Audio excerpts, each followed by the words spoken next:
आणि डॉक्टर अण्णाभाऊ साठे क्रांती सेनेचे सर्व पदाधिकारी, ज्यामध्ये आमचे जिल्हाध्यक्ष प्रल्हादजी गद्गड, प्रल्हादजी डोंगरे, गजाननजी थोरात, विलासजी खंदारे, विनोदजी आवारे, शैलेशजी कांबळे, राजूजी गायकवाड, जाधवजी टेलर, प्रदीप जांभोरे, सुधाकर जिंगळे, केशव जोगदन, विजय लोंढे, अशोक जोगदन, संतोष डोंगरे, राहुलजी डोंगरे, संजय जोगदन, प्रकाश डोंगरे आणि पांडुरंग डोंगरे यासह सर्व जे काही आयोजक यामध्ये आहेत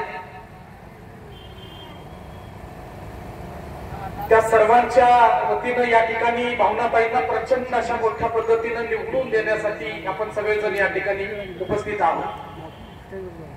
बांधवांनो, महायुतीला पाठिंबा का आणि महायुतीलाच आपलं मत का दिलं पाहिजे या विचारानं आपण सगळेजण या ठिकाणी आलेलो आहोत। महायुती ही महाराष्ट्रातली असा एक पक्ष आहे किंवा महायुती हे असं एक गव्हर्नमेंट आहे, शासन आहे की गेल्या 18 महिन्यामध्ये या शासनाने जे जे निर्णय घेतले त्यासाठी आम्ही आणि आमच्या अगोदरच्या सर्व संघटना प्रचंड मोठ्या पद्धतीचे आंदोलन, उपोषण, मोर्चे सातत्याने काढत होते। यासाठी त्यांना उपोषण करावं लागलं, यासाठी त्यांना मोर्चे काढावे लागले, यासाठी त्यांना पोलिसांचा मार सुद्धा खावा लागला, यासाठी त्यांच्यावर प्रचंड मोठे गुन्हे सुद्धा दाखल झालेले। अजूनही काही नेते, अजूनही काही कार्यकर्ते या मातंग समाजाच्या हिताच्या या मागण्या घेऊन जे जे आंदोलन केली त्याच्यामुळे त्यांच्यावर झालेले गुन्हे, जे दाखल झालेले गुन्हे ते आजही त्याच्या तारखा कोर्टामध्ये सुरू आहे। आणि या मागण्या ज्यावेळेला आपण या महायुतीच्या गव्हर्नमेंटच्या समोर ठेवल्या त्यावेळेला त्यांनी कोणताही मागचा पुढचा विचार केला नाही।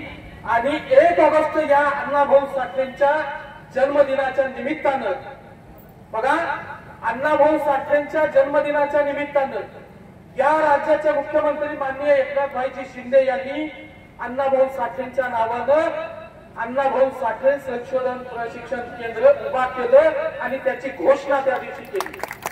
आणि म्हणून मला वाटलं की अरे, ज्यांना मी आमचं समजत होतो, ज्यांच्याकडे आम्ही या महाराष्ट्रामध्ये पुरोगामी चेहरा म्हणून पाहत होतो, शाहू फुले आंबेडकर, अण्णाभाऊ साठे, शिवाजी महाराजांचं नाव घेणारी ही काँग्रेस, शाहू फुले आंबेडकर, अण्णाभाऊ साठे, लहुजी बाबांचं नाव घेणारा हा राष्ट्रवादी पक्ष, हा सत्ता आल्यावर आमच्या लोकांना विसरतो का आणि पुन्हा पुन्हा आपल्याला लढावं लागतं।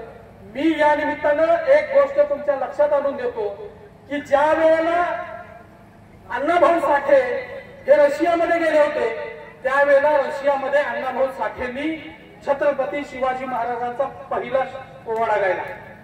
त्या पोवाड्यामध्ये अण्णाभाऊ साठे काय म्हणले होते की प्रथम मायभूच्या चरणा स्मरोनी गातो कवना जीजी रजीजी, म्हणजे अण्णाभाऊंनी या मातीला पहिलं वंदन केलं होतं आणि छत्रपती शिवाजी महाराजांना वंदन केलं होतं।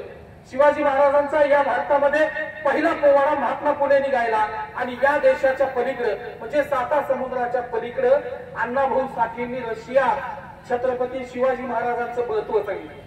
पण ही गोष्ट कधीची आहे तर ही गोष्ट 1965 मध्ये, म्हणजे 1965 पासून कधीही शरद पवारांना वाटलं नाही की रशियामध्ये, मॉस्कोमध्ये जावं आणि अण्णाभाऊ साठे कुठं कुठं गेले त्या ठिकाणी भेट द्यावी।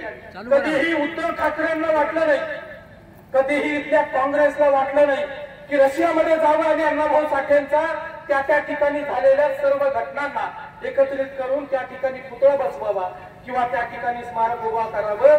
त्यासाठी 2014 ला माननीय देवेंद्रजी फडणवीस आणि एकनाथभाई शिंदेचं सरकार यावं लागलं। तुम्ही टीव्ही मध्ये पाहिलं असेल, न्यूज मध्ये पाहिलं असेल की या राज्याचे विधानसभेचे अध्यक्ष राहुलजी नार्वेकर आणि राज्याचे आजचे उपमुख्यमंत्री माननीय देवेंद्रजी फडणवीस हे 2 राज्यातले प्रमुख माणसं रशियामध्ये जाऊन अण्णाभाऊ साठे यांचा पुतळा बसवतात आणि अण्णाभाऊ साठेंना वंदन करतात। ही गोष्ट आमच्या मनाला लागणार आहे आणि म्हणून आम्ही महायुतीच्या सोबत आहे। वाटेगाव तुम्हाला माहित असेल की वाटेगावमध्ये अण्णाभाऊ साठेंच्या नावाचा डंका जन्मला आहे। प्रचंड मोठ्या ताकदीचं नाव अण्णाभाऊंनी सगळीकडे घालवलेलं आहे अण्णाभाऊंच्या साहित्यामध्ये इथला महांग आहे, महार आहे, मराठा आहे, ब्राह्मण आहे, कोळी आहे, तुषार आहे, सगळ्या जात समूहाच्या सगळ्या नायकांना जगाच्या समोर आणण्याचं काम अण्णाभाऊंनी केलं. सांगली जिल्ह्याचं, महाराष्ट्राचं नाव पुढे घेऊन जाण्याचं काम केलं आणि इथल्या तुम्हा आम्हाला सगळ्यांना लढण्याचं बळ दिलं. त्या अण्णाभाऊ साठेंचा मात्र वाटेगाव मध्ये कुठलाही गवगवा होताना दिसत नव्हता. काँग्रेसचं गव्हर्नमेंट होतं, राष्ट्रवादीचं गव्हर्नमेंट होतं. जयंत पाटील